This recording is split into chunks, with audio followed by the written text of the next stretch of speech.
So this morning, I'm excited about being a moderator for this first session of the Grasslands Symposium for 2024 at KACD. As he was mentioned, and maybe you heard last night, I'm one of the two co-directors with the Kansas Rangelands Coalition, retired from NRCS in 2020, and enjoy retirement immensely for any of you agency folks that are getting close. There's life on the outside. So this morning we want to spend time really focusing on grasslands of Kansas, just a little bit of a snapshot of that, kind of depending on where you find your information and the definition used in defining what grasslands are. In rangeland acres, Kansas has nearly 15.8 million acres. Another just short of 3 million acres of pasture land, introduced grasses or tame grasses. All in all, again, depending on definitions, what imagery shows us, just short of 20 million acres of grasslands that impact Kansas. So again, as it was defined, defending and restoring our rangelands for the future.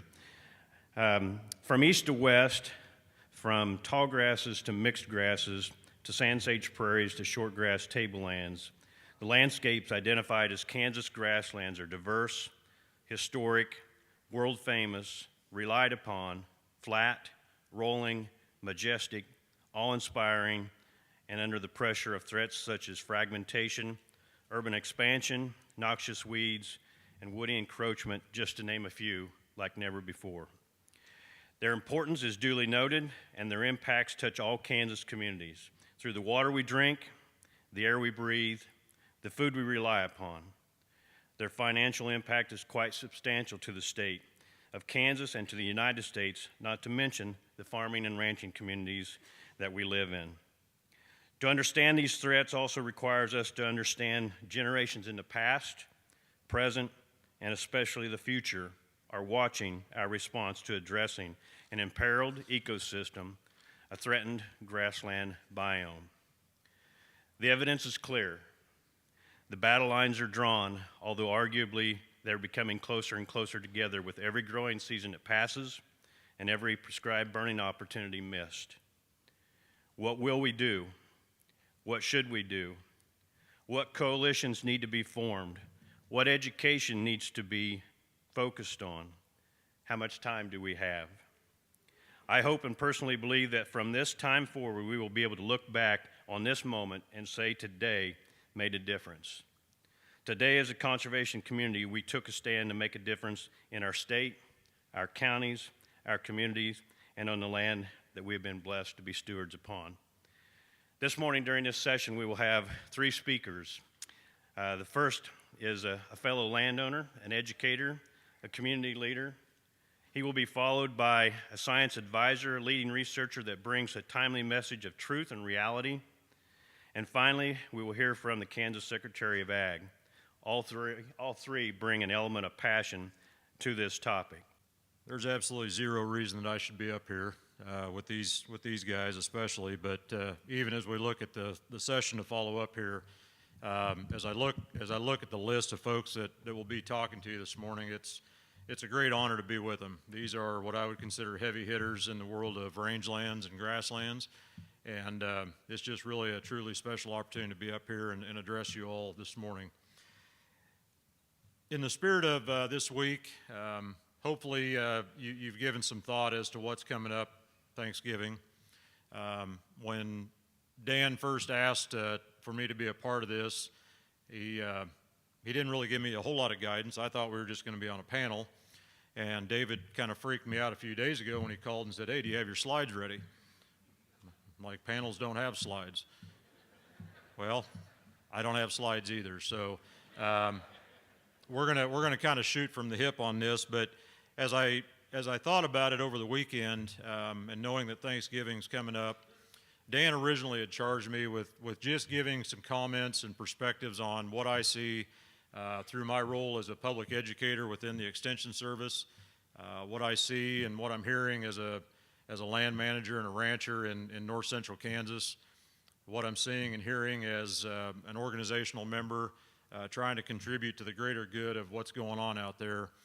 And again, kind of sticking with that thought of Thanksgiving on the mind, and I hope each and every one of you have plenty of things to be thankful and grateful for. I can readily admit that I am truly blessed beyond what I deserve. But relative to Rangelands, I want to just share a few things, and I tried to keep the list short.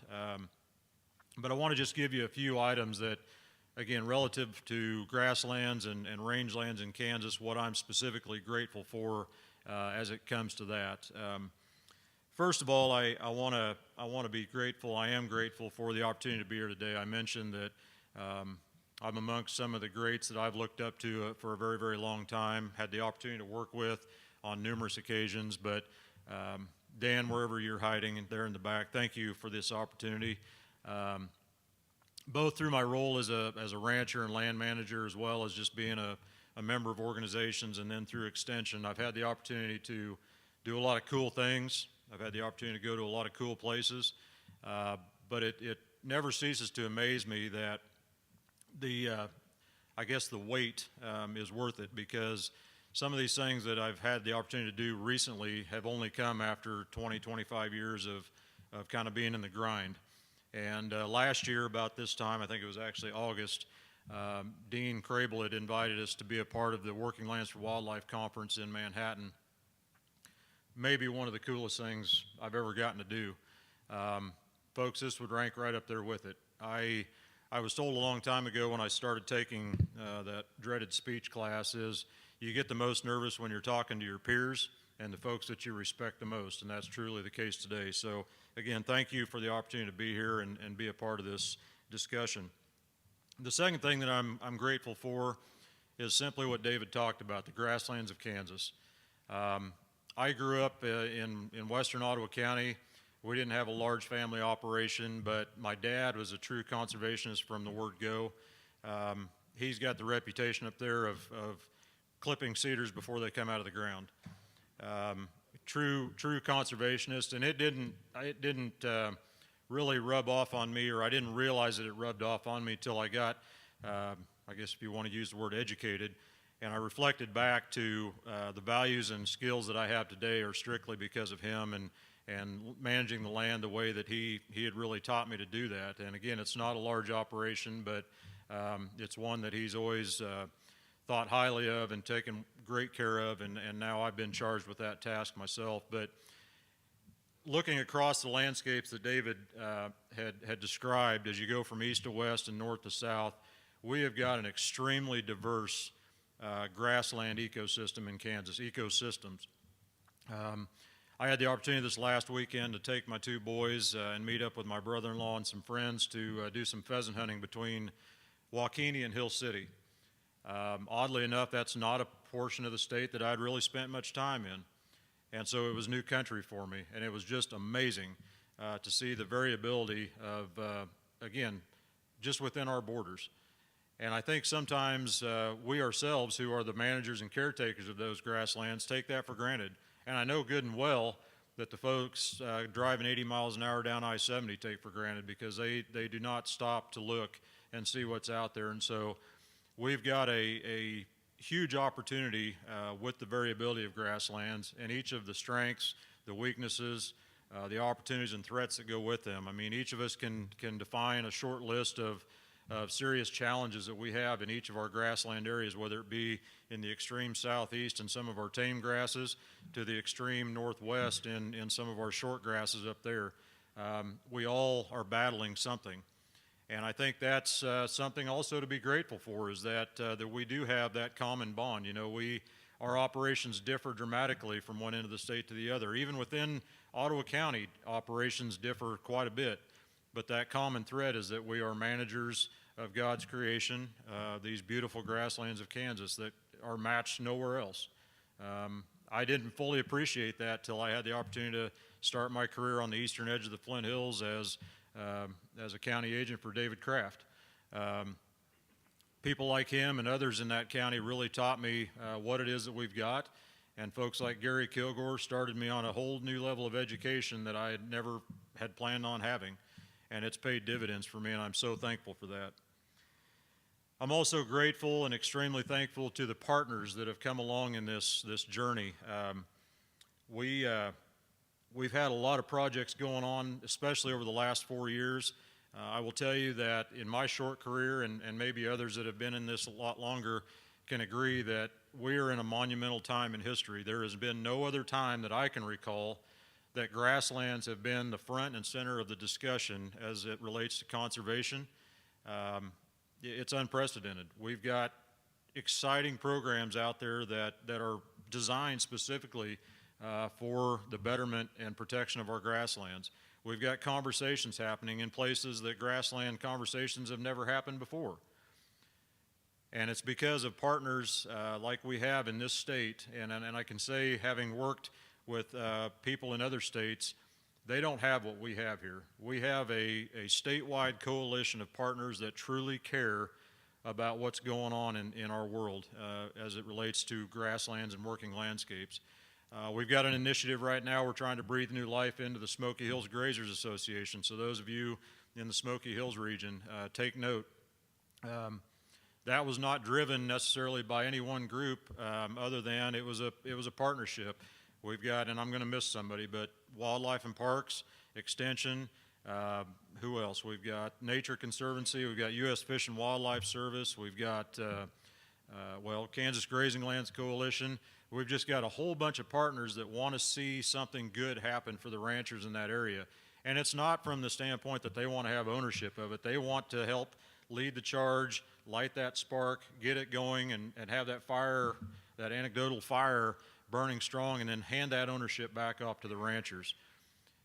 I can name other projects where you've got a whole laundry list of logos on the bottom of flyers and whatnot that are partners and agencies and NGOs and private entities that want to see grasslands in Kansas be improved, be protected, and be available, as the title of this session says, for future generations. So it's incredible that we have that resource of cooperative nature of our various agencies and partners out there that all want to band together and work on a common goal, and that is grasslands right now, and we need to strike while the iron's hot. Fourth, I'm thankful for the ranchers, my fellow ranchers and landowners. You all are the ones that are the boots on the ground. You're making things happen. There are a tremendous amount of resources out there. We just named a number of them. And that's not only technical assistance, but that's funding. And that TA and that funding can only go so far, because if you guys, as producers and those folks that are out there with dirt under your nails, if you're not willing to put that into play, it's pointless, it's worthless. So I'm thankful for those of you that have accepted the challenge and have over the years been good stewards of your land, and for those of you that work with your neighbors to try and encourage them to do better, to have more pride or more want. And that's the thing, is you got to want to care. And everybody in this room I already know cares, because you wouldn't be here otherwise. Some of the exciting things that we've seen happen that it's blown away is that, we'll just pick on the GPGI program.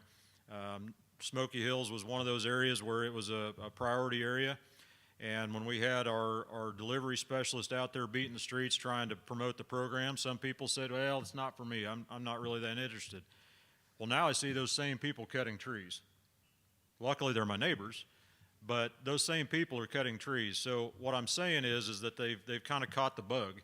They see that there's work being done, and they see the value in that. And so whether or not they're participating in a program is irrelevant. They're doing the right types of things. I've got a neighbor to the north that maybe we haven't always got along or seen eye to eye, but he's got a clear pasture now, and we're starting to build that core that you'll probably hear about here from Dirac. And it's exciting. And I'm seeing more trees being brought down than I've seen in a very, very long time. Some's voluntary, some's signed up in programs, but it's just an awesome thing. Fifth, I'm thankful for the ability to educate, and I'm thankful for the science that allows me to do that education. I am very much a visual learner, and I've said this before at other speaking engagements, is that some of the stuff that Dirac's going to show, I think he's going to show, or probably that you've seen, if it doesn't scare you into action, I don't know what will. There is some incredible data out there. In fact, Doug Spencer was just sharing with us some data on water this morning, and I'm going to screw it up, and I probably shouldn't even say this, but like the amount of encroachment that's happened those trees have used enough water to fill Tuttle Creek, I think it was 4 times, give or take. And again, that's probably not real accurate on my part, but that is scary stuff. If that doesn't call you to action, boy, I just don't know what will. And we are in a society now where we have to have shock and awe in order to get us to do something or take note or realize. Those are shock and awe type of things. And I am just so thankful for the science that's out there, that it gives me the data, that gives me the knowledge, gives me the story and the message to pass on in education. I don't know about you all and the educational efforts that you're seeing and doing in your home areas, but I can say in our part of the world, we are seeing, I won't say record audiences, but we are seeing extremely good participation at our educational events, whether it be indoor workshops, schools, just public meetings, whether it's outside field days, trials, perhaps it's anything education related. We're seeing a resurgence of people wanting to come in and learn about the stuff that we're talking about today as it relates to rangeland health, soil health, new best management practices. It's just tremendously exciting, and I'm so thankful that we have the ability to engage in those educational endeavors to get our neighbors and get the producers out there the information they need. And maybe what's most exciting is that I'm thankful for the education and the science that ultimately leads to change, whether that's behavioral change on the ground, whether that's policy change at some level. That's what's exciting about the work that we do as educators and researchers, is to ultimately make a difference. And those are the types of things that make a difference. Next, I'm thankful for the community. One of the things that I don't think that our local communities have done a very good job of is recognizing grasslands for their ecosystem services and what they provide to others besides ranchers and farmers. People are starting to take note of the recreational value, and I know that's a dicey subject, but they're starting to learn the value of being outdoors and what that does for your health, what that does for your mental awareness. They're starting to take note of the role of grasslands as it relates to water and all of that stuff, and that's tremendously exciting. And we are now having the ability to impact our communities through grasslands. Most notably, we were able to work with emergency management of all things here this last year back in Ottawa County to do some things with the fire departments and how we handle some of our emergency management practices, so that, again, we're looking out for the whole community in the event of a wildfire or something like that. So while there are some dangerous things associated with grasslands, it can ultimately lead to, I forgot to turn on my stopwatch. All right, game on. But anyway, I'm thankful for our communities that they're starting to take note of what we're doing out on the range and out on the landscape, and they're appreciating it, and that's super exciting. Lastly, I just want to leave you with, I'm thankful to have whatever voice that I do, that I can be an advocate for something that I'm very, very passionate about, and I know, and I hope that many of you are. I know not everybody's bailiwick is grass specifically. You've got other things that you're interested in, but as I said earlier, that we have grasslands at our forefront right now, and it's exciting for me. I am a selfish person by nature, and so when I see something like that really trips my trigger, it gets me going, and I'm thankful to have a voice, even amongst bigger voices that are out here today, that we can come together and have dialogue and discussions about these opportunities that are in front of us and engage in this important conservation work. I want to leave you with a Greek proverb. Many of you have probably heard this, and honestly, now that I'm looking at it, it's quite ironic, but I'll just give it to you real quick, and then we can chuckle. It says, "A society grows great when old men plant trees in whose shade they will never sit." It's ironic because we don't want trees planted, right? Well, we do, but in the right places. But I love that quote from the standpoint that it really seems to sum up what we do in conservation. We're not doing this for ourselves. We're not doing this for today. As the program said here, as it was printed up, it's for our future generations. We're never going to sit in the shade of the trees that we're planting today. We might. There might be some quick wins, and there have been, and that's awesome. But we've got the long term in mind here. It's a marathon. It's not a sprint. So I thank you all for the work that you do back home. Keep it up. It's a daily grind, I know, and it's it's one of those things, it's hard to see the results. It's that delayed gratification that we seem to lack in society nowadays, but you guys are all wired the right way, and I appreciate each and every one of you, whether you're on the Board of Supervisors, whether you're a district manager, a DC, whatever level you're at. I thank you for the work that you do. It's meaningful work, and at the end we will have some great big old shade trees when we're done. Thank you. Work on grasslands. He'll become probably a circuit pastor of some sort. I wanted to knock him a little bit off step here today. Story about that. You know, when one day in a cold winter day, a pastor went to church and he opened the doors. Only one person showed up, and he preached to this individual. Obviously needs to hear what I have to say. So he talked and he talked and he talked and he talked, and after he finished, the rancher came up to him. He said, "You know, that was really good, Pastor." He said, "But if I go out to feed the cows and only one shows up, I don't give them the whole load." You've got a full a group of people here, so you can dump the whole load on us today, direct. Thank you.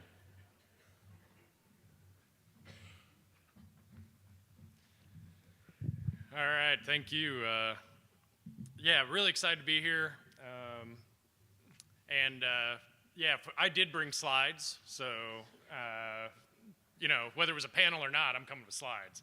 Yeah, thanks, and we'll see how much I get this right. But no, it's great to be here. Thanks, David and Dan, for the invite. I always really excited to come down to Kansas. Kansas as a state and the grasslands of the state is why I'm in this profession and field. I was born in Nebraska, but grew up from 5 years old until I went off to college at grad school in Missouri. And my dad and I would come back all the time, pheasant hunting in the state. I know all the back roads of the state, as far west as you go, because we were out every weekend. We knew it was good for our mental health, so that's why we did it. But that's at least what we told my mom. I also got engaged to my wife about a block away. She went to Wichita State for her master's and is a PA. So, you know, there's just a lot of great memories of this state. And, you know, when we started getting certain data and seeing the scope of the challenge ahead of us for grasslands, Kansas was one of the places, not just because of my history, but just knowing enough of the people and so forth here, where you're like, where is there going to be an opportunity to show how to build it and to show and demonstrate that we can have success at scale? In grasslands, that's one of the things we're missing. We're really good ecologists talking about the mechanisms of things, talking about then what we're generally losing. Ecologists are really well known in terms of, like, we're really good Chicken Littles about how the sky is falling, right? Like, man, we do a good job of that. We don't do as good of a job of showing how to build things and showing how to demonstrate success at scale. And that's partially because in grasslands, it's so privately dominated in our part of the world. And we haven't figured out how to demonstrate that well with these kind of partnerships. So these types of meetings are going to be key if we're going to actually sustain success. And I'm going to paint a little bit of a picture at the request of David here of just where we've been and where we're going. And 5 to 7 years ago, we just didn't see the problems the right way. We didn't see the scope the right way. We didn't understand really what we're up against. We're all in denial on some of these issues. And so it's the strategy, the strategic support, the policy, how we funded things. There was just parts of our business model that were the strongest part. It was our strategy, how we could scale up our collaboration space that maybe was weaker. As we've gotten better at those things, our business model is something that's becoming increasingly important that we need to match the scale of collaborations we're starting to see on the ground. So I'm going to talk about that in these rooms going forward. This is a picture of the Flint Hills. This is the kind of thing you see online all the time, but I bring this up because I'm fortunate enough to see a lot of landscapes of grasslands, and we're losing our horizons. And that seemed to really resonate with certain areas of Kansas and certain other places. Like, where do you have uninterrupted horizons of grassland? And around the world, that's something that we're seeing slowly disappear in different locations, are those horizons. Like, the walls are caving in, and you start looking at old photos, you're like, man, look at those horizons that really had that prairie grandeur associated with them and the sense of scale that maybe we've taken for granted. And we want to keep some of those. and keep some of that scale. So this is stuff that there's this number of publications for several decades going back on this. This is one quote I pulled out that's actually from an international grassland conservation group for grasslands. But this quote of temperate grasslands are the most misunderstood and most underfunded ecosystem on the planet. Of all the major vegetation types, this is the one that's most understood, most underappreciated, most underfunded. And so it might not be a surprise then that we're seeing some of the challenges we're seeing play out. Our understanding and how we identify with grasslands is a challenge.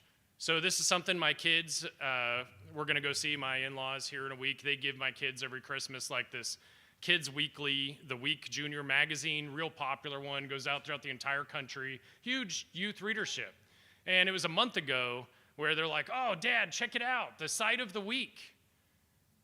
And it was the Tallgrass Prairie National Preserve in Kansas. And they're like, check out the bison. And of course, what do you think of when you think of the Tallgrass Prairie National Preserve of the week? You think of that picture on the left, right? That's what Tallgrass Prairie looks like to everybody in the world. Like, prairies have trees in them is the picture that we've painted forever. Now, that doesn't mean, right, that there wasn't patches of trees, right, prairie groves, that kind of thing in aspects of prairies. Or you had this prairie matrix, and those were the outliers. It just means like this is literally how we paint this. If you search up Google for different ecoregions of Kansas, you find pictures of trees in all of our prairies at scale. You don't see those prairie horizons anymore that dominated historical photos. So we have this lack of identity, visibility. We have a lack of a sense of appreciation of what grasslands look like at scale and how they contribute to human well-being. And this was brought up earlier, what's being played out now. Like that's, going back on that, that's where we've been, right here. This lack of identity and appreciation for grasslands. So we had to start communicating grasslands where it started connecting to scale. So we started talking about grassland biomes and understanding like they're part of one of the world's major vegetation types, like tropical rainforests. We have a biome week in Nebraska that kids learn about. We talk about tropical rainforests, not our grasslands. So understanding the scale of biomes and what that means was important. We're trying to, right, that connectivity and what that meant for how we've built our infrastructure in it. And instead of having a pheasants movement or NRCS's soil or a water district's water or Kansas Livestock Association's beef, all the commodities of grassland that everybody has a job for, we forgot to say, wait a minute, our grasslands, the ecosystem is important. We needed that umbrella. Almost all major conservation movements going back in history are tied to the ecosystem and geography of place. Great Plains grasslands. So that's why you started to see this pop up. It was not by accident. It was to give us a sense of place, identity, and geography. And we started to see that with like Central Grassland Roadmap, the NRCS's first biome conservation framework. What is it that landowner groups start to identify with? Like, right? It's the Flint Hills, it's the Gypsum Hills, it's the Smoky Hills, and those prairies that are embedded within those geographies. That's the kind of style that we should be copying. This is unprecedented to where people are rallying around grasslands and not just what we care about the grasslands provide. We need that. That's really led to, and this is where we were, like as grasslands have lost more than any other major biome on the planet, how do we actually move forward? So there's this desperate plea for a call to conserve our last bigger grasslands and to get ahead of these problems. And so we actually did a paper where we looked at what was the connectivity and just amount of area remaining of the world's temperate grasslands, and really this call to action we see globally. And so when you're looking at this, those four right there are the most intact remaining grasslands in North America. You have the Nebraska Sandhills. It's actually the most intact temperate grassland in the world. Nobody in Nebraska knew that. It was just a system that was there. We celebrate Halsey National Forest, where we first did afforestation with cedar trees, more than the Sandhills ecosystem. We just didn't know. You look at the old 90s posters. When I first started coming over, think about the Flint Hills. There was a celebration of the last tallgrass prairie region. And you see less of that today, that classic celebration, right? We kind of talk about what every rancher's doing, or, you know, the amount of fire in the Flint Hills, the critique of the Flint Hills, but we forgot to maybe celebrate the last tallgrass prairie region, the most intact temperate grassland. Like, then you have the short grass prairies. So those three right here, and then here is the southern grasslands. That's the other portion of Kansas, Oklahoma, and Nebraska. These are our biggest chance to contribute to large-scale global grassland conservation efforts. 5 of the most 10 converted grasslands in the world are in the United States. So we don't do a good job of conserving grasslands at scale. And we take for granted what it's going to take. And scientists from the Southern Great Plains have been like, you better have your eye on woody encroachment because it's coming central and northern Great Plains. Well, we haven't had that problem yet. Well, yeah, it's for the next generation. And so just understanding, like, how do we not have this right here? I live in Lincoln, Nebraska. I live in one of the most converted ecosystems in the world. That comes with a series of consequences, right? That we know about with that scale of row crop agricultural production, with things like water quality, pollution, the lack of, right, there's a bunch of hedging of different biodiversity loss that we have. And so the sense of scale is important. All right. But that's where we were, this call to action and plea. Once we started getting better data, we could actually track what the top drivers of grassland loss are. It's something like 86% of the United States is either already converted, experiencing early signs of woody encroachment, or is at risk of those two drivers, 86% of this map here. Now, what's interesting is that the northern half of the Great Plains especially, we know the history of land use conversion. That was our historical driver of grassland loss, and that was done for a real or perceived economic benefit. That was the main driver. What's interesting today is that woody encroachment, right, like we make this decision, it happens now. Woody encroachment is now displacing grasslands at the same rate as land use conversion. So every year we lose as much to land use conversion for row crop agriculture as we do to now woody encroachment. That was a shocker for the northern half of the Great Plains. We show this map because here's everywhere that has low to no cultivation risk, the green. Everywhere green in the southern Great Plains over time, you see, right? Look on that map on the right. You see that it's red. That's where we have cover of woody plants. So if you escape the tractor, you don't escape the trees. What's going to be next century's biggest issue, or as we go forward these decades? Row crop agriculture took the primary land use already. So as this continues to spread, all these areas of green, it's like how vulnerable and how much do we expect those to actually have increase in woody plants? A place like the Flint Hills, right, where we burn on average about 2 million acres a year, we should be good with woody encroachment given the historical connotations of that it should keep us under wraps. But we're seeing where that's not enough as the squeeze comes in and you're surrounded by that pressure. So this is why we talk so much about these two dominant drivers.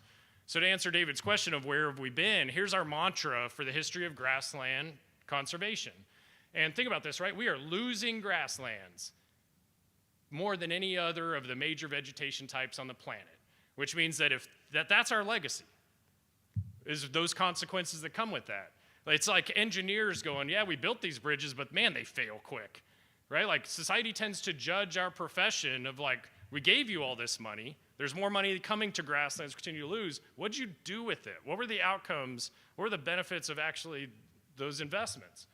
And so what we did in the past is we had land use conversion and woodland expansion. What do? We restore what we lost. And that's where most of the money went to, overwhelmingly, right? And so we replant prairies here, where especially in areas where there was marginal crops, et cetera, go back to prairie. Or you have this level of woody encroachment, and then we decide to act and we move it back. But that's not really what happens, is it? When we've tracked this over time, we're stuck in perpetual cycles of that mantra.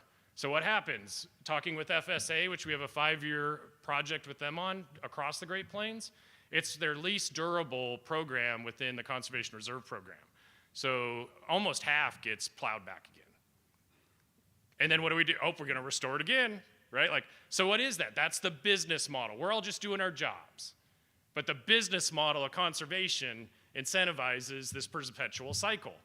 What happens with woody plants? And I rudely was eavesdropping last night.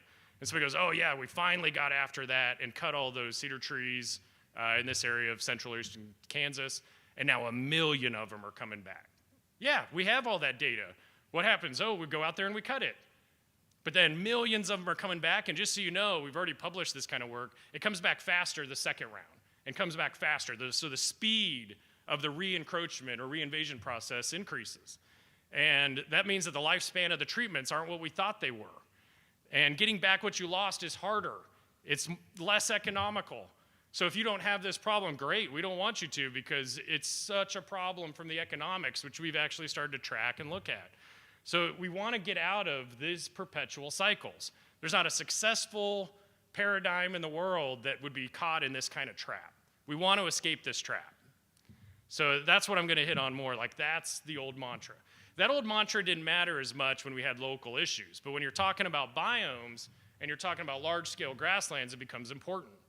So this is what a lot of people usually rush out and start drinking in the morning. My apologies that they have us at this time period, is seeing this information and data. Like, once we had this, and what you're seeing on this graphic is this, everywhere sea green, this is our historical ancient grassland biome. We learn about this stuff in high school, right? There's the biosphere, and then biomes. And then eventually you get down into, like, right, communities, populations, organismal, individuals, that kind of thing. This is our ancient historical forested biome that, of course, stretches east. So they're separated by a boundary where one biome stops, another one begins. And they ebb and flow a little bit over the course of history, but this has largely been stable, even with all of our land use conversions since the last ice age. Now, this is 1990, so I was 10 when this played out. And over the course of 30 years, our biome is moving. So just look at that trajectory over the course of 30 years. So it's not that biomes have collapsed and transitioned and reorganized throughout the history of the world, but we don't expect it at this rate. And we don't expect it at this kind of scale this quickly. Here's the Black Hills. The Flint Hills starts to look more like the Black Hills with where we are today. Landowners, when we were first meeting with them in the Flint Hills, were like, it was almost this coming together discussion in an early meeting of where it's like, oh yeah, I'm just having to spray or work harder managing woody plants than I used to. And somebody else is like, oh yeah, me too. The fire's not being enough, even at the rate that we're burning in a lot of areas in the Flint Hills. You look at this, like, the Flint Hills is now embedded within more of a forested biome. It's the wrong side of that boundary today. It's one thing when you're over here in the sand hills, right? They're just now going to get pressured like they've never before. So it's like, well, we don't have a woody encroachment problem here. We can take care of it. As the squeeze comes in, woody encroachment reveals every weakness of our management paradigm. So the areas of the draws that we're not burning or we're not managing or the fence lines or anything else, it takes advantage of every square inch, and then it puts increasing pressure, which makes it higher maintenance. And boy, Black Friday is coming. And my wife, every year for Black Friday, because she always forgets, I guarantee this coming, goes, I got some great deals this year. I am so low maintenance. And because she's not here, I can say this. And I'm like, yes, you are, because I'm not 10 anymore, and I'm smart enough to say that. And then under my breath, I go, but not as low maintenance as you used to be. That's our grasslands. They're higher maintenance. It's becoming higher cost to maintain them. And it's because we're surrounded by pressures and the things that cause degradation of that ecosystem. That's important to understand. If that's what happens when you're embedded in an alternative biome state or surrounded by those kind of pressures. And so what we've done is work all over through this to try and figure out, like, how do we navigate this kind of scale of collapse? Now realize brush management is one of the most expensive things that was done in the Farm Bill. Pulled this from NRCS a few years ago. So $177 million in the Farm Bill spent on brush management. Where do we spend that money? And I'll show you a graphic because we got better data later on this. But we tend to spend that money, right, chasing the problem, that old mantra. And then we wait and we don't get ahead of this issue over here. We don't tend to manage at that level and scale. And so we've just chased the problem. We've got to get out of that old mantra of waiting to act. Here's that data that we then got that shows this. So the right practice, the right place at the right time. So what you're seeing on that graphic on the right, here's the biome boundary today, that black line and where it moved. So where do we tend to put our practices? So the ultimate range improvement practice is a windbreak. We put it in our intact rangelands more than any other improvement practice. And of course, right, it provides wind protection in places that lack tree cover and that are wide open prairies. So this is like, it's like 97 to 98% occur within the intact biome area. This is 1.14 million NRCS practices that were derived from this to show it. And this is just tied to the general guidance of what we do. So there's your hotspot map. We put it in the Dakotas and Nebraska, of course. And here's where we put brush management.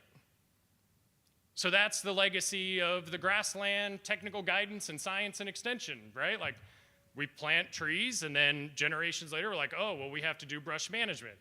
Why don't we have as many windbreaks put down here anymore? We used to put them down there, and because I get bored and I tell bad dad jokes, that's because Kansas or Oklahoma and Texas don't need to break as much wind as they used to. That's the best laugh I've gotten on that joke. I usually tell that joke for that one person that David talked about. But yeah, so that's the deal, right? Like, it's tree saturated more in those landscapes because of woody encroachment that happened.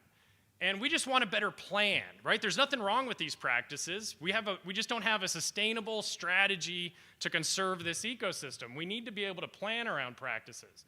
So if you walk through this, that's the ultimate improvement practice in rangelands. Then what do? We plant fences, we plant water, right? We do prescribed grazing. That's what we do in our intact grasslands, the good old days of range. And then what we do is we say, man, we're losing stuff, we better get to restoration, so we do brush management and prescribed fire and fire breaks. And then eventually you forget all that and you say, you know what, we're gonna do forest stand improvement or tree shrub maintenance. You manage for your new normal, right? You even forgot that these areas used to be grasslands in future generations. We redefine it. What's missing? There is no practice that is widely incentivized and that we actually implement, and all this comes back again, like this funnels back to what we do in the university system too, that can prevent woody encroachment at scale. All of the thing, right? What was the ultimate improvement practice pre-Euro-American settlement? Indigenous groups burned, right? Like, grasslands are something to be nurtured, so dusty, what do you feed them? Fire. Right? Like, that's what we did in grasslands.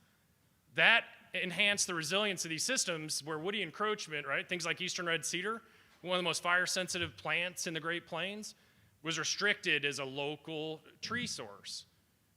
So we took that management tool, that feedback, went from an improvement practice, and we turned it into a restoration one. And we said in the science that fire could be replaced, if you look back in the old literature, with some other tool. We didn't replace that tool within our intact rangelands. We view it only as restoration. So we're doing nothing to enhance the resilience of our grasslands to woody encroachment. Of course, this is then what's going to play out at scale. And of course, like, there used to be this deal where there was a line in the sand where woody encroachment couldn't go further west.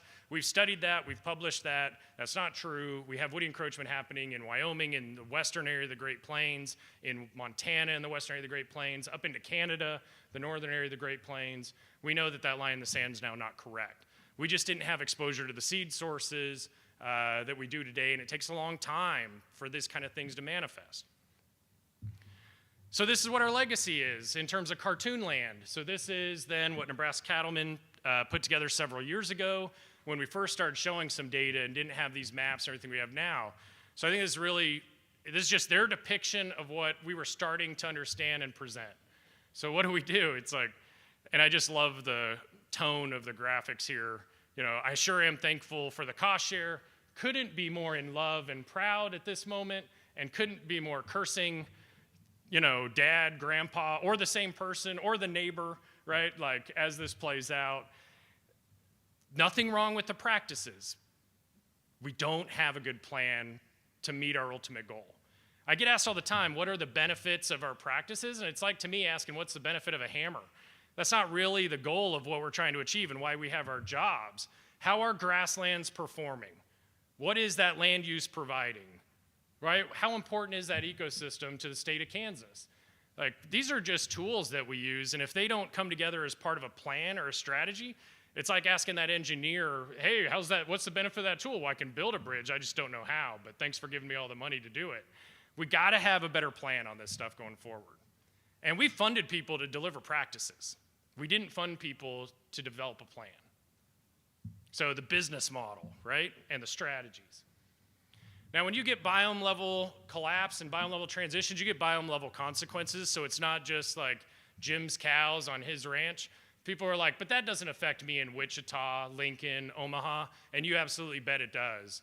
When you have large-scale systems collapsing and transitioning, it starts to show what we took for granted of those systems and the connectivity that they offered. So yeah, we see 75% collapse of livestock production when you go from a grassland to an eastern red cedar dominated woodland.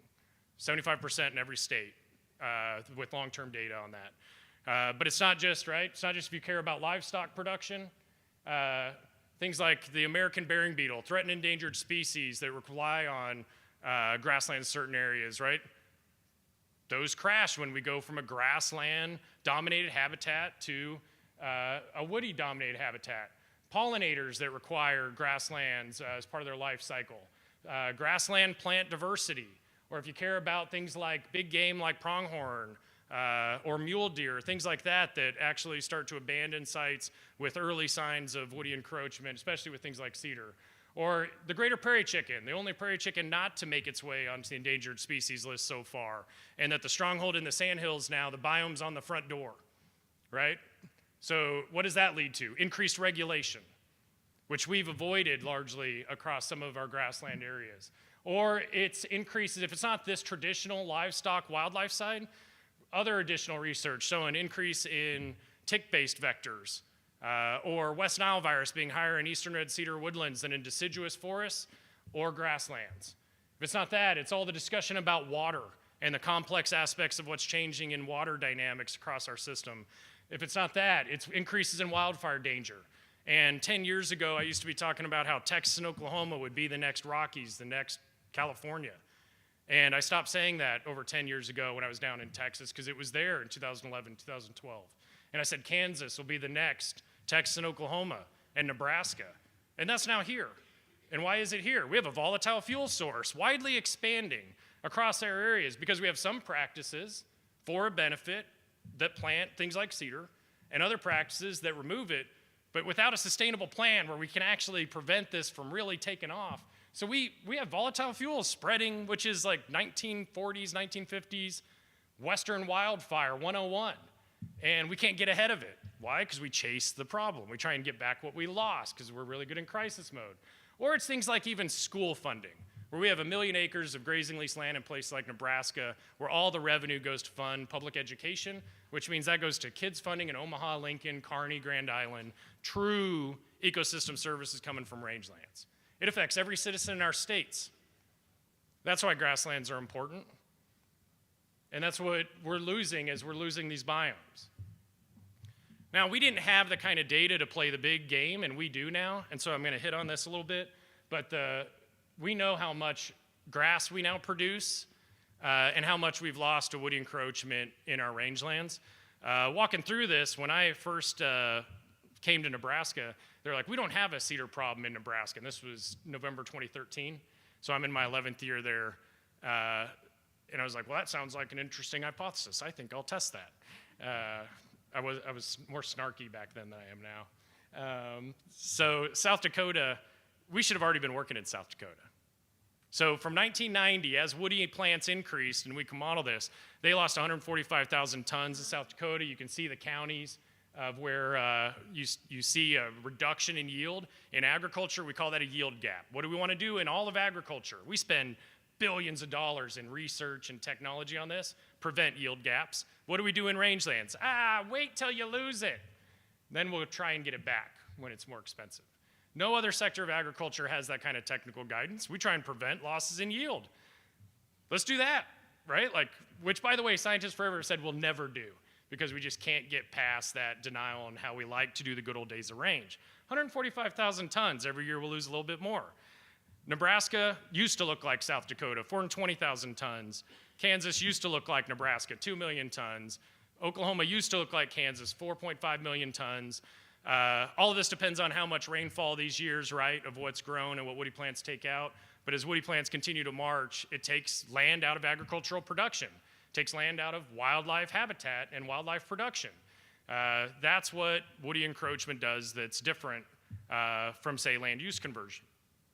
Now, people don't know what those amount of things mean, so, there's one way that I like to show it. Shelley Kelly goes, show it in round bales. What's 420,000 tons mean? I could leave Lincoln, drive on I-80 to North Platte, go up to Valentine, Nebraska and back, and see nothing but round bales, making that the most boring interstate and highway drive ever. Nothing but round bales for 10 and a half hours. So multiply that by 4 or 5, and that's what we have for Kansas, and that's where Nebraska's going. Is just this is that kind of legacy, and it matters, right? It matters to feedlot operations, matters to our beef supply chain, matters to wildlife and all those other ecosystem services I hit on earlier. Now, it's not just there. Like we were looking at some of our data, and we looked at Wyoming, and let's look at the place that is one of the most intact grassland regions of the world, eastern Wyoming. And sure enough, we see some blimps on the radar screen of it looks like some wood encroachment happening, but I've published that plenty. And it's like, what kind of wildlife data might somebody have there? Oh, pronghorn or sage grouse. So sure enough, Jeff Beck had pronghorn data. And long story short, Tori Donovan from my lab, who's now a professor at University of Florida, she analyzed that data. This is the mecca for some of pronghorn big game migrations out there and just pronghorn abundance. Here's all the herd units for pronghorn that are red that have negative outcomes associated with tree cover. Very early signs of increases in tree cover really impacts pronghorn in terms of their recruitment. Not affecting their population abundances yet, but it's affecting fawn-doe ratios and recruitment. So, right, they're barely having it yet. Well, we've had meetings now with Wyoming where they're having statewide discussions because this is big money. And it's not just that, right? It's also tied to livestock, and they've heard this story. Can we get ahead of this in some of the areas? Well, if Wyoming's moving, why isn't western Nebraska moving? Or western Kansas, right? They're not further ahead than us. It's just getting past in all these areas the fact that if you haven't lived through this yet, nobody tends to act early enough. That's been our history. That's been the legacy of what we've known and studied on this so far. And so that's been part of the challenge. Can we get ahead of it? So where do we usually work? Where should we work? Here's a graphic of this. As you get more and more abundance of any invasive species, the costs go up, the consequences go up, and we tend to react to those in general. Why do we wait until we're surrounded by the threat to work here? Why aren't we working in these landscapes, right? Like if you're surrounded by cheatgrass or old world bluestem or sericea, you're going to perpetually be in high maintenance mode to manage old world bluestem, cheatgrass, or sericea, or eastern red cedar and woody plants. Oh my gosh, why aren't we striking as early as possible and removing the risk? This is literally across rangelands of the West what we did not do. That's where we got to move and change. So I bring this up to be like, what best describes this landscape? And I do this from the perspective of a grassland. So here's a Sandhills grassland. There's a real picture, real example. Which of the following best describes this landscape? So show of hands in the crowd. Who thinks this picture shows a mostly intact grassland landscape? I won't truly judge you because I'm off the clock as a professor up here. But show of hands, mostly intact. Who thinks mostly contaminated from the perspective of grassland? What about mostly infested? Yeah, I mean, there's just a couple trees out there, right? So, man, there's a couple people that raise their hands, which shows people are tired of dealing with woody plants in some areas. Nobody in their right mind when we first showed this would have said anything except mostly intact. But 95% of recruitment occurs within 2 football fields of a seed source. So if you don't see the problem, right? I don't see the problem in my garage as things are stacking up and my wife parks there and I don't. She sees the problem and is like, would you get this stuff out of my garage? As trees are coming in and everything else, we're not seeing the problem, right? What's in all this area that makes it yellow? Seed. So what happens if you do a brush management now, right? Just going out there and clipping them off. You're like, cool, took care of that. There are babies in waiting everywhere in that landscape. So what happens next? More of them. And what happens next? Even more, right? The number of recruits, the number of trees increase over time, which is why that stuff didn't work. We've got to hit them before they reach sexual maturity, which on average for cedars 6 foot tall tree. And we should be preventing that from becoming this kind of scenario. Real example. What about this one? Mostly contaminated. Oh, we're already disgusted in the front. I told you people would run out for morning drinking. I'm sorry. That's how this works. Mostly contaminated. Who thinks mostly infested? Who thinks a mix? And again, there's the perspective from a grassland, right? It's that mix, right? You have established sexually mature trees, and you have all the interspaces where there's seedlings and seeds hiding in that herbaceous layer that we don't see. Why do I show both these examples? Because these examples did not qualify for cost share. That's a picture from Oklahoma. That's not 10% cover. That's what it required to qualify for cost share. So we're going to have reductions in yield. Chickens aren't there now, right? That's the kind of legacy of this. Like, there's nothing preventative about what we used to do. So how we used to see it, this is from Doug Spencer at Gypsum Hills Workshop. Look at everybody pointing down the horizon as you start to see what's coming and the pressure in these landscapes. Here's where you had tree cover. Now you start to understand where there will be future tree cover because of all the seed and seedlings that you can't see, because we're not ants crawling around in the grassland. We just aren't detecting them, seeing them. And our practices that we applied didn't necessarily manage that. That's why fire did something that no other management technique did. It could kill mature trees. It could displace entire stands of conifer stands like cedar under the right conditions. It can kill seedlings, and it consumes seed. No other management technique does all that at once. So if you're going to replace that, you better bring the Swiss Army knife and your friends, right? Which is fine, but it's just harder than you think when we're talking about trying to prevent these types of changes. The mantra today is prevent large-scale grassland loss. And just adding this into what we do. So our profession, we're professional ambulance drivers. There's a crisis, we are here to help, right? And that's what we did in Rangelands. Well, I remember ranchers everywhere going like, why aren't we talking about what we want, which is the grassland? Why aren't we doing more preventative health care? Now, at my current age, I ignore my doctor in terms of exercise and eating right and everything else, because what do they know? Right, this is like medicine 101 or talking to your doctor. It's like, would you please take care of your rangeland or your health? All right, yeah, just there's certain things you want to avoid. Old world bluestem, cheatgrass, woody invasions. And we could just be smarter about some of those things, especially from the woody plant side, and add that into what we're doing. If we're gonna scale up and meet this though, and get to this new effort, I'm not gonna talk a lot about that. That's like that defend the core. I wanna talk about what it's actually gonna take. Like moving the needle, I was told a long time ago, it's impossible to get people to prevent these kind of changes. It's impossible to impact the Farm Bill. The Farm Bill is set. It's impossible to have things tied to state government and have grasslands be recognized as that. Like all of this kind of stuff's impossible. It's like moving the Titanic while it's sinking is kind of how it gets communicated. It's gonna require us to band together at a much bigger picture. That's what happened after the Dust Bowl. Why? You're talking about large-scale catastrophic events. And this is a deal from Jeff Nichols, who's retiring at the end of the month, of the grazing specialist up in Nebraska. The collapse of the grassland biomes of significant comparable reference to why things like conservation districts and the NRCS came to be.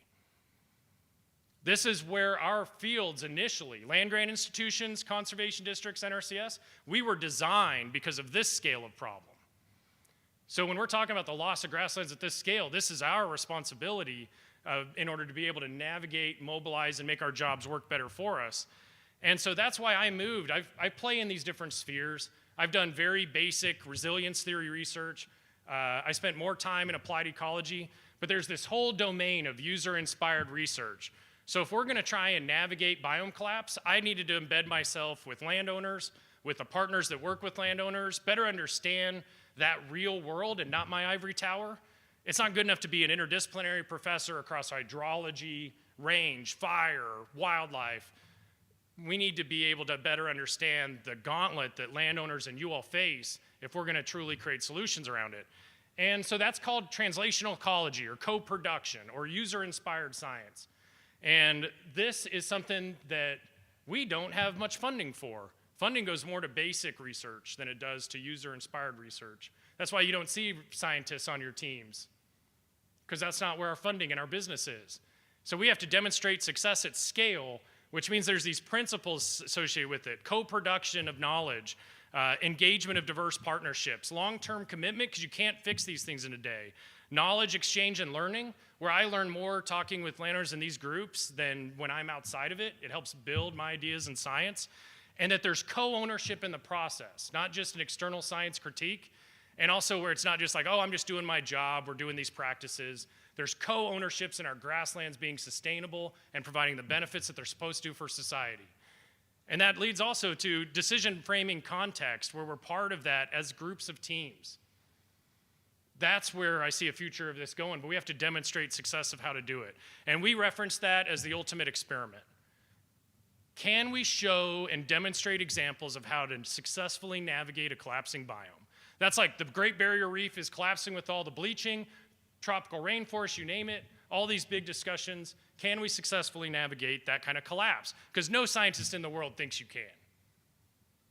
You're going to live with your new future, that is the literature. And we're not going to mobilize to actually have a chance. So the origin story on this is when I had that data, I talked with Shelley Kelly in the Sandhills. I'm like, I want to do what led to that. There's a dot right there that's a U.S. Forest Service site. Charles Bessey showed we could plant cedar trees and pine trees in the Sandhills of Nebraska, which was cool, right? Like, that was inhospitable to trees. So that's now a national forest. And I'm like, we need to do that for grasslands. Because if we get ahead of it out in front of this, we could show how easy this could have been compared to when you're chasing the tail and following the problem. She goes, how much area are you talking about? I go, I want 1 million acres. She goes, 1 million acres? I go, I want 100,000 acres, like the used car salesman that I was. I dropped my price 90%. She's like, ooh, that could be potentially like 3 to 5 landowners. I wanted one place. That was 5-6 years ago. But then as we started talking, it was amazing hearing landowners go, no, we want to do that here. We care about grasslands, and we can scale up as a community. So all of a sudden, that's what you're seeing on this map. This is a glimpse. This map now, what you're going to see from me in a year is what cultural will of grassland starts to look like. We have almost all federal agencies, a bunch of the NGO groups that have lands, private land collaborations and network, tribal, where groups are standing up saying grasslands are important, and they need to have better recognition and identity, and they're valued. And we need to demonstrate in a way that is customized to our place how to navigate things like woody encroachment and other drivers of grassland loss. I'm not saying what to do. They're the ones putting this idea on the ground with a better strategy. But if we're going to get there, we got to continue to improve our business model. So there's these things called the tech transfer proficiency pyramid. Everybody on here, this is like my vision of what I've learned being part of these user-inspired research groups, as you might call them from my end. So there's this tech transfer investment and how much the proficiency is needed, and it goes from low to high. So in here, right, like this might not look like you think, but everybody in here has that kind of connection. It's very important of why we were established originally and why it's important for this topic. So question on this becomes like, whose mission aligns most strongly with each demand? So who thinks that low tech transfer investment, low audience proficiency, this broad awareness, Kansas Department of Ag, Kansas Association of Conservation Districts, K-State, KGLC, I'm using the groups that are here as an example, but obviously it's much more. Who has the best opportunity to do that?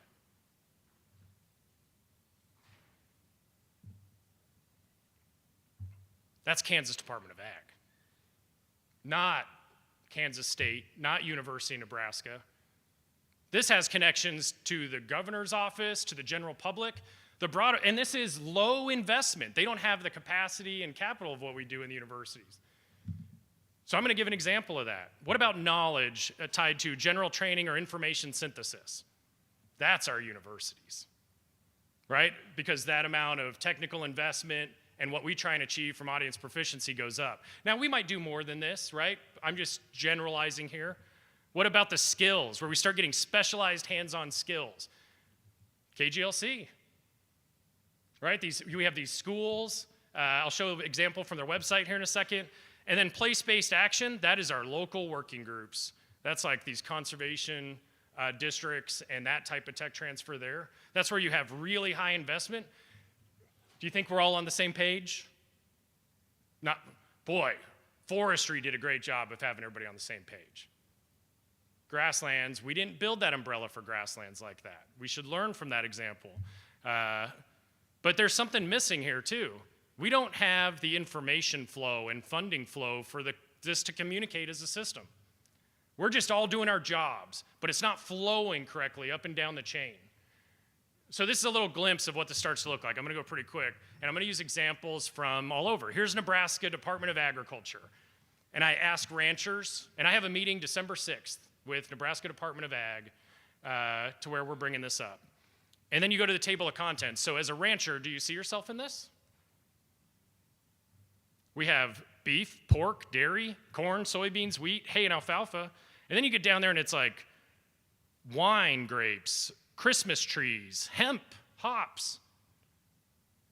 Where are grasslands? Oh, we support a bunch of this stuff, but we don't get to be in it. So this is what it looks like for corn. There are 21,500 corn farmers. In 2019, 9.81 million acres, more than 1.79 billion bushels. How do we communicate grasslands? We grow 4,000 kilograms per hectare. We look at quadrats. We have this data now. So what do we want? Grasslands should be on the table of contents. And that's not just going to happen in Nebraska. That should happen in Kansas. That should happen in Oklahoma. And we'll tie it with the right color of our land-grant institutions as part of our partnerships. But this is easy. We just got to provide the conduit and the pathway to get that information out. What does it look like for conservation districts? If you go to the website, we provide programs and initiatives, technical and financial assistance, right? Like that's what we do. And if you go on there, you can see threats. And you go to plants, and it's like, heck yeah, we do stuff like brush management. And you go to animals, it's like, heck yeah, we do stuff like planting shrubs and trees, because that's the ultimate improvement practice for animal wind protection. And so we do both those practices, because that's what we all do, and that's what has been part of our dynamic. But that doesn't define success, because we don't have a sustainable plan. What do I want to see us be able to do with conservation districts? And we talked about this in South Dakota really early on in the process. There is money in grasslands in the future, and we need conservation districts to be able to do conservation planning in grasslands, not just implement treatments. And we need to then funnel money like it should to where we actually have this tied to our local working groups. As we continue to lose grasslands, guess what's going to happen? Money for grasslands is going to increase. As we continue to build umbrellas of success, guess what's going to happen? Money for grasslands are going to increase. But you all have this tie of local working groups, identifying resource concerns. There's an opportunity to scale it up there and deliver this technical assistance and so forth, tied to these other partners. But we got to get to better planning, which same thing we talked about with NRCS and others, because brush management, when we've looked at that in the past and published on it, does not meet long-term sustainability of grasslands. It's very short-lived. Its performance is underwhelming. We've got to get to a better grassland performance here. So we want to get to a better strategy where we're anchored in intact grasslands and prevent that spread. That ought to be part of the business model that we fund conservation districts for. And we have people in here that fund conservation districts and where there's grants, right? Like to where we have the ability to do that. But that's not been part of our traditional business model. We've all been doing our jobs, but not part of that model. This is from Doug Spencer. He's like, after you read that pocket guide and think of a different strategy, you see this everywhere. Even Leonardo DiCaprio's like, look at the seedlings everywhere you look. You leave here, you'll see seedlings and that filling into your garage everywhere. But we need conservation districts and those local working groups and local landowner collaborations if we're going to change this history. There is no county that's prevented increases in woody plants and losses in production. And there's no county that's restored it after that started. There's only a couple things I guarantee. You will have drought, you will pay taxes, and you will lose production to woody encroachment over time. All right. And here's how I view KGLC. We need the conduits to flow. So KGLC has these range schools, prescribed burning, range and prairie management. So they call it like the refueling tanks, where you have like the state organizations like Kansas NRCS, Kansas Department of Ag. There needs to be a conduit to these local working groups to where information and funding can flow, and we can provide that feedback like we see with other sectors of ag, forestry, in grasslands. And so, I was kind enough to this refueling conduit. That's actually nobody's job right now. And it's critical missing gap. And so I'm calling on, there's certain groups that have the potential to serve that pipeline and serve as that conduit, and we got to make it part of their business model, or else everybody's just doing more work and is overworked. And the same is true from us as a science end. We can't just work in basic and applied ecology. We have to be part of the teams on the ground and open gates for each other. That's where we get better outcomes. When we've done that in areas, and we're building this with groups, a lot of landowners here know that now, we've shown the opposite of just dying slowly in the Chicken Little narrative. First evidence of halting large-scale transitions in grasslands anywhere in the world. Les Canyons in Nebraska. I expect to have that in Kansas, and we started that in January 2020 on stuff. Ecoregion scale increase in grassland bird richness. Increased population abundance in the American burying beetle, which was endangered when we started that project. That just got accepted. Increased plant diversity, reduced wildfire danger, restoration of grassland productivity, and more money every year for ranchers that live in that area. This has been featured in National Geographic, Beef, New York Times, Fence Post. Those are the stories that we can build successful models after if we get this business model continuing to roll. And I expect to have these kind of science reports as we go forward in the state of Kansas. But make no doubt about it, like Kansas is the proving grounds. It's the state where this is going to happen next at scale, right? Like half of Kansas is already hit by the wrong side of the biome, and it's going to continue to expand. How big of grasslands are going to be left? What are future generations going to have in this system? And what legacy are we going to leave? Because there's no doubt society's going to judge us for the impacts and the benefits. And that'll be the question. It'll test our cultural will. It'll test our motivation, inspiration, and how important grasslands are to us. And we'll adapt. We're people, right? It's not the end of the world, but man, grasslands like tropical rainforests, that's a pure goal. Like there should be some places that still have them, whether it's in Kansas or Montana or Canada. That's part of our legacy, and that's part of our history. And this room plays such a critical role in that because it's so important to that business model. We need to do a better job of starting to think through how we can help with that from our end. All right, I'll end there. Thank you so much, David.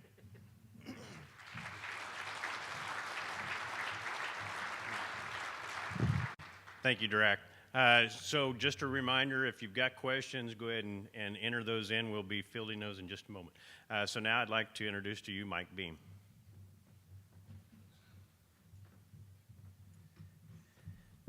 Wow.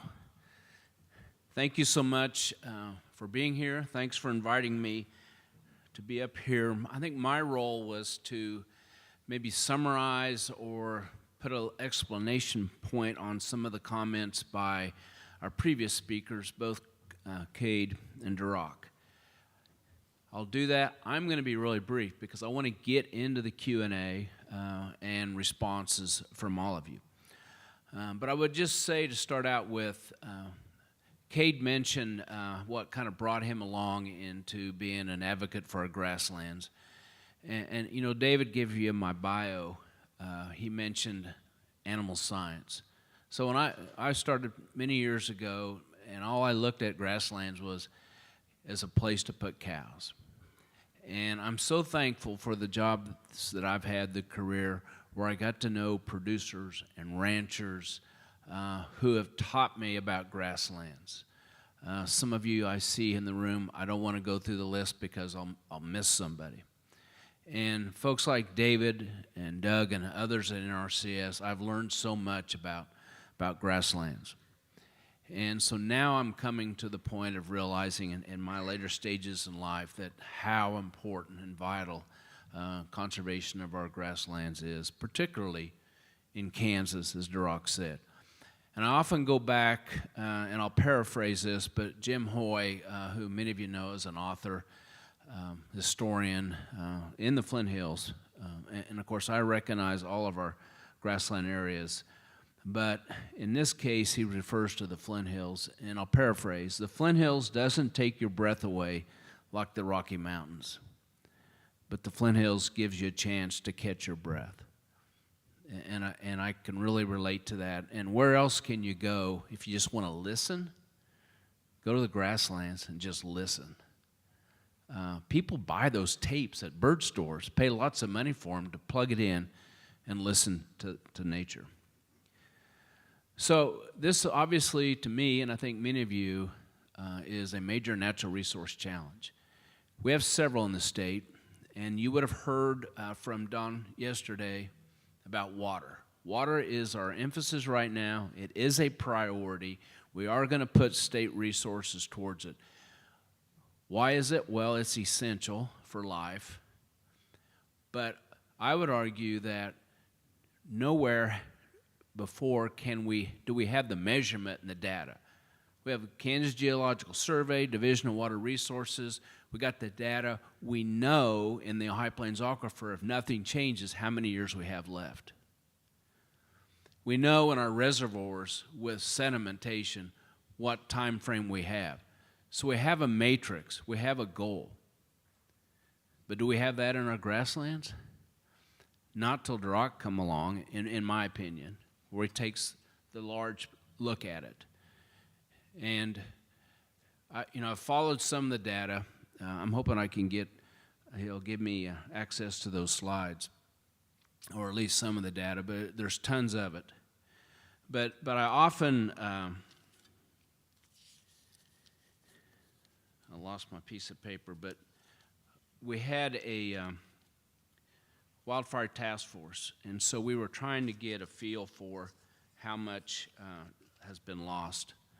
But it amazes me in a 30-year period, thank you, from 1991 to 2021, just from the loss of woody encroachment, some of these counties, if you look at the Gyp Hills, have Barber County, we've lost 181,000 acres. Comanche County, 220,000 acres. Clark County, 199,000. In the Flint Hills, Butler County, 297,000 acres. Greenwood County, 259,000 acres. Lyon County, 154,000. Those are the larger areas. But just think, this is an economic issue, in my opinion, for several reasons. And there was a slide that Drock had on the bio-level consequences, and I think he's spot on. And if nothing else, people react to economics. How many $275 per pound calves could we generate with the restoration, or at least holding track of all those thousands, hundreds of thousands of acres? And he mentioned the Future of Endangered Species Act. That's what scares me. I've seen what happens, and I know the list of wildlife species that are on the list for future consideration, largely on grasslands. And when there's a species listed, and I hope we don't see the greater prairie chicken, but when there's a species listed, it impacts energy development, impacts farming. It really restrains. We have a lot more guidance from the federal government than we really want. I believe we have a health issue, and I'm trying to get my handle on the data. But if you're like me, who have allergies from red cedar pollen, think about the proliferation of red cedars in Oklahoma. The wind blows out of the south. Just think about the proliferation of pollen in the central part of the United States, including Kansas and Nebraska. We could probably cut down considerably on asthma and allergy visits and the cost of meds if we address this. So we have lots of challenges. We have lots of opportunities. We have the data. And as Cade mentioned, I think we have the start of a movement. And there's different types of movements. There's a political movement, and I don't see this at all divisive like the political movement. It's almost like a religious movement. But we have to have awareness. We have to share and learn. Conservation districts can do so much at the local level of sharing, having field days, letting people see the difference. And there's a lot of challenges from Duroc that I'm hoping we can address. But let's get to the questions, and I look forward to having further conversations. Thank you.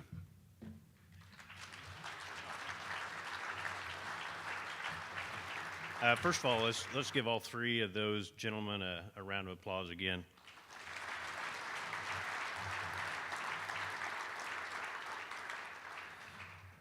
So, Mr. Steve, did we have any questions from the audience? We did. We had 6 questions and/or comments come Okay. in. The first one is, while I see the need to address and expand the core, I don't feel we can walk away from the traditional brush management. Or, better said, if we ignore the infested areas, we will ultimately end up with 2 extremes battling each other.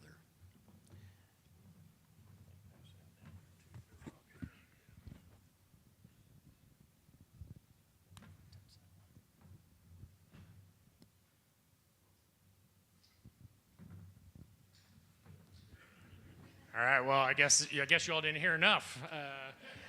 What I'll say is wherever we see, obviously, the pendulums always swing. So it's like, hey, we're not spending any time focusing on lands that are intact, and so people are like, oh, well, now we're not spending any time on what's, like what was said, more infested.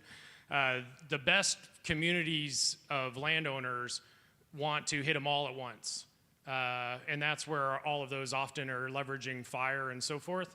But a lot of this, too, is like, hey, if you're going to pick one, you have to get in front of it or you're always chasing. And there's a lot of examples in data where we've seen that to be the case. Like if we continue to only focus on the mature stands, what happens? Well, the lands next to that become mature stands next, and it costs more for the producer, and it's even more land area to treat. So yeah, I'm always a big fan of not letting the pendulum swing into extremes, because obviously that's the case. Where you can, you're able to knock it hard and heavy as fast as possible. That's like, for example, what the Les Canyons outcomes do. They hit it all at once and as fast and as hard as they can. But the Titanic's moving with policy guidance and everything else, where they're just trying to figure out ways too of how can we actually have programs that help from more intact sides. There's still programs that help where you have higher infestations too. So that'd be my quick summary. Steve? Question number 2. We all understand that more burning is needed. However, we're receiving pushback because of smoke issues. This makes increasingly difficult to burn. Are there any suggestions for that?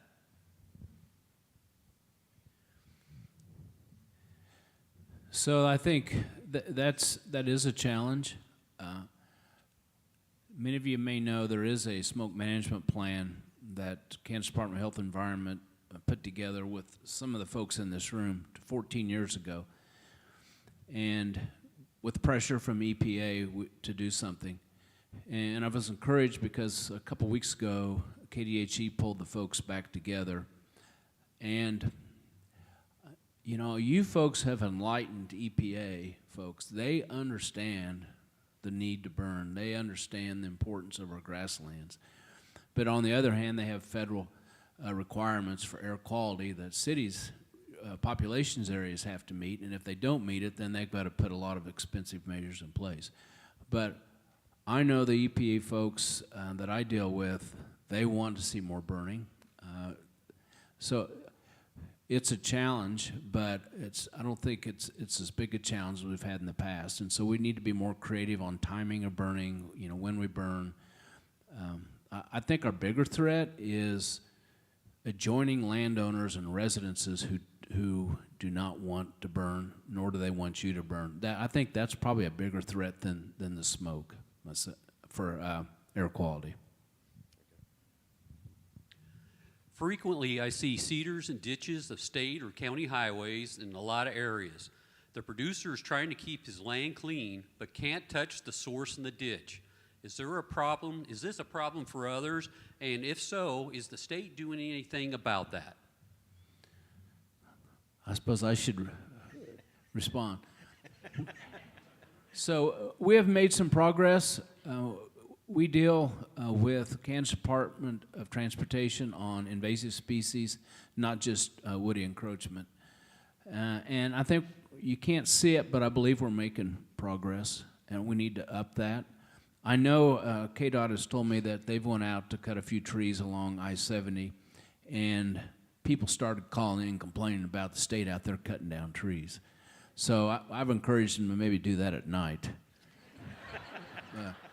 But we have a lot more to do on that, and you all can help. If you at the Conservation District level would say something to your district engineer, that would give them the cover to do it, because I think many of them understand.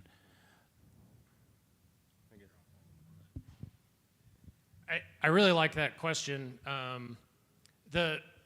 Where things are going to make substantial improvements in our communication from a grassland side is being able to build it. We've got to prove what this looks like in real examples. And we just don't harness that information well traditionally. So one example is with this exact one is, Barber County, you had these different areas of cores that landowners were moving on, and because of history of wildfire and other stuff there, there's 27 miles that was removed in terms of cedar and volatile fuels along the road. And nobody knows stuff like that because we don't tend to harness this that way. Like, that's from my standpoint, the experiment playing out of different partnerships doing it. So that's part of our planning too. If you're not planning for the fence line, or in Nebraska, this happened recently as part of a statewide plan, they're like, well, what about those trees that are in the ditch? And I'm like, well, who has authority to manage the ditch? And everybody was looking around. They didn't even know. It was kind of different. Well, has anybody talked to them about what we might be able to do? It's one of those things where nobody wanted to take ownership of it. Remember that diagram I talked about? Like, there's got to be co-ownership and collaboration and decision-making. It's a perfect example because that compromises investments of landowners on the other side of the fence or across the way. So landowners there, at least last I heard, were able to burn off those areas and sustain Department of Transportation investments. Like, that's examples that we can use and build off of those precedents. We need more unique examples like that. Steve? Okay, this next question I'm assuming is with controlling woody encroachment. With Kansas having almost zero public lands, 49th in the U.S., how is that even possible to do this at scale? I don't know that I have the answer for that, but I will tell you I had that jotted down here. The amount of private lands in Kansas, in my opinion, is both a blessing and a curse, just because of what that question mentioned, is that you've got competing interests within land ownership. Namely, you've got those of us that are out there trying to derive a partial living or a full living from it, versus those that I also mentioned have the recreational values that may be misinformed to some degree as far as habitat management, that want to believe that the thicker the trees, the better, the bigger the deer. We probably know that not to be true. Dirac's probably better suited to answer this. I think it takes a community, and I think it takes that education, and that education gets harder the further you get removed from the farm or ranch. And so I think it takes some of those voices that were mentioned earlier this morning, that finding those key cheerleaders that can be strategically placed to get through to some of the communities that might have a different belief about landowner management or land management than what maybe we do in this room. Not to say they can't be somewhat the same, because obviously there are places where we can strategically manage the landscape to have a certain type of habitat. We just know that that area right there is going to take more management on our part of trying to keep it clean from a seedling standpoint or an infestation standpoint. But I think that communication, I can tell you right now, up in our area, we've got, I won't say a significant amount, but a large number of out-of-state landowners that have bought it for the recreational value. However, they have paid very close attention to what's happening around them in terms of how well managed land is around them. And I won't say that they're just both guns blazing, sawing trees and burning, but they're starting to kind of realize that, hey, I'm seeing bigger deer over on their place than what I am on mine, and so maybe I need to change my practices. That did not happen overnight. I mean, that's been 20 years in the making. So I mentioned earlier that this thing is long-term, and I think as people come in and take over some areas for the recreational values, and I don't want to dwell on that, but that is kind of the culprit on most people's minds, is that you need to have that relationship first and not view each other as enemies, but view each other as partners and try to make the best of a maybe not so great situation. Will we ever be able to do it at total 100% scale? Well, These are, so kudos to the room. It's why I agreed to come here and delay my trip to the in-laws. The questions are right on. That was the first test. Like, make no doubt about it, I was seeing, it seems impossible. Like, I've had professors go, but it's private lands. Like, an individual does whatever they want. So how do you get this to scale up? And of course, I'm watching corn across 97% of where I live and soybeans going, well, it seemed like they did it without everybody having to talk to each other. But the first test was like, can we actually scale this up, especially earlier? And so that was why I was a guest and asked to meet with the A teams. And remember that origin story. I started with 1 million acres, and it's like, oh, boom, like where could we actually get this at hundreds of thousands of acres? That is now moving. That's going. So give us a year, and what we need to be able to do is show the actual examples. And so give us a year. We've been building an infrastructure to be able to show that, so we can take this pie in the sky discussion and say it's really happening at scale. Is it going to happen everywhere? Absolutely not. Like, scientists, all of us expect us to lose grasslands in the coming decades. But we're going to have more than like Illinois prairie. And that's what concerned me 5 years ago looking at the data.